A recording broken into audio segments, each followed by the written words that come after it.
With the general elections scheduled for February 8th, preparations in Pakistan have reached their final stages. The party leaders had urged supporters to rally across the country despite police withdrawal. Just less than 10 days for the election. However, political contest seems to be simmering in Lahore with the heads of the two largest political parties contesting from here. Lahore में मैं इसलिए आया हूँ जी कि लाहौर इस वक्त election activity का एक मरकज़ बना हुआ है. This will also mark PPP chairman Bilawal Bhutto Zardari's foray into contesting elections from Punjab for the first time. Lahore Bhutto का है, लाहौर भुट्टो का था और लाहौर भुट्टो का रहेगा. Why does winning from Lahore matter so much?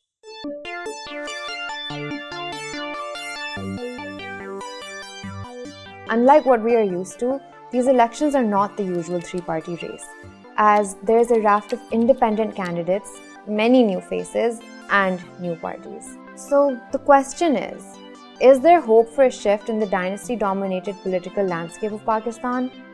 Or will it be just more of the same?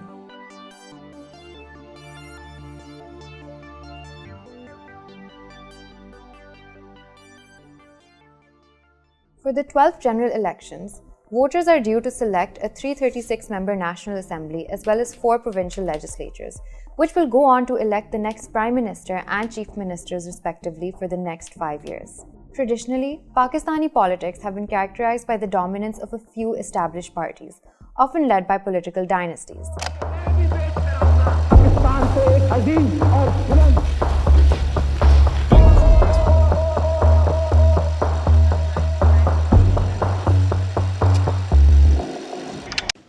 Honorable Mia Mohammad Nawaz Sharif Saab has secured 244 votes.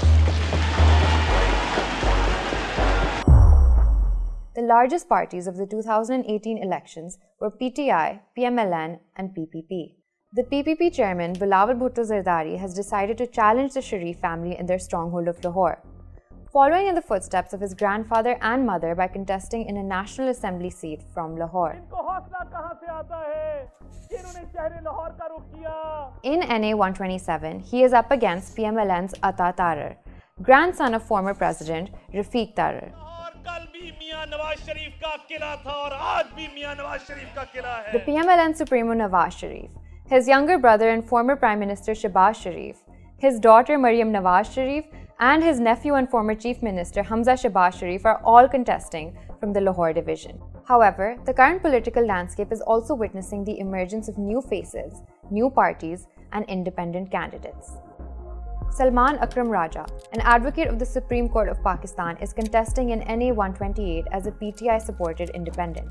He was then Prime Minister Nawaz Sharif's lawyer in the Panama case of 2017 and is currently representing former PTI chairman Imran Khan. General Secretary of Haquq-e-Khalq Party, Amar Ali Jan is an activist and academic and is contesting for the Provincial Assembly seat from PP 160. It is widely believed in Pakistani politics that being popular in Lahore holds the keys of power in the federal capital of Islamabad. Lahore, in addition to having 14 National Assembly seats, also sets the tone for power politics in Punjab and consequently Pakistan.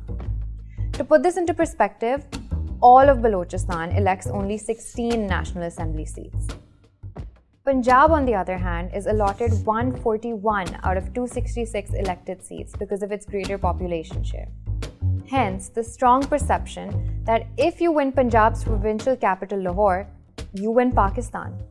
However, the political significance of Lahore even precedes Pakistan. The Indian National Congress for the first time passed a resolution demanding total independence from the British at its annual session in Lahore in 1929. It was also in Lahore that the All India Muslim League passed the Lahore Resolution, formalizing its demand for an independent Muslim state in March of 1940. Lahore also happens to be the birthplace of Pakistan's all major political parties, with Zulfikar Ali Bhutto launching the Pakistan's People's Party from Lahore in 1967, Nawaz Sharif forming his Pakistan Muslim League Nawaz in 1993, and Imran Khan launching the Pakistan Tehreek-e-Insaf in 1996. As we meet, you are currently among the longest serving caretaker prime ministers in the country's history. Why has it taken so long for you to allow the people of Pakistan to decide their own political future? The elections were supposed to be held by November, but the election date was extended till February with a lot of uncertainty surrounding the election date, even as late as January. All the legal and technical challenges which we were facing over there, eventually we got over with them, and hopefully on the 8th of February, Pakistan's people would be having this choice and they would exercise it. Despite a history of raucous and sometimes violent electioneering, the campaign leading up to February's elections has been relatively quiet. With PTI entangled in legal challenges, the first manifesto to come out of this election cycle was of the PPP, and that too with less than 6 weeks before the election day. And PMLN revealed their manifesto just last week, all of which has sparked fears for a low voter turnout. Last election saw a dip in the voter turnout as compared to the 2013 elections, and this downward trend is predicted to continue. However, political parties and candidates too seem to have evolved their campaign strategies, shifting towards more unconventional forms of engagement with their voter base. Is chuno nahi soch ko. But my question is, have you forgotten roti, kapda aur makan? Because मैं नई सोच को तभी चुनूंगी जब मेरी basic necessity roti, kapda और मकान पूरी होगी. So please, I would like you to shed some light on it. Thank you. So I hope. These elections are unique in the sense that social media has played an outsized role, which was not the case ever before.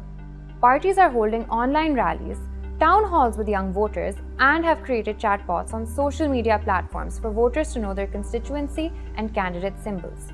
Parties have also made special websites to share their manifestos.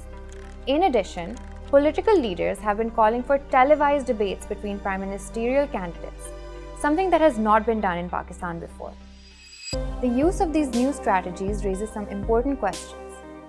Will the PMLN be successful in cementing its fortress in Lahore? Or will the PPP manage to break into Lahore for the first time in 3 decades? Or will the voters express their discontent by voting in fresh faces and newer parties?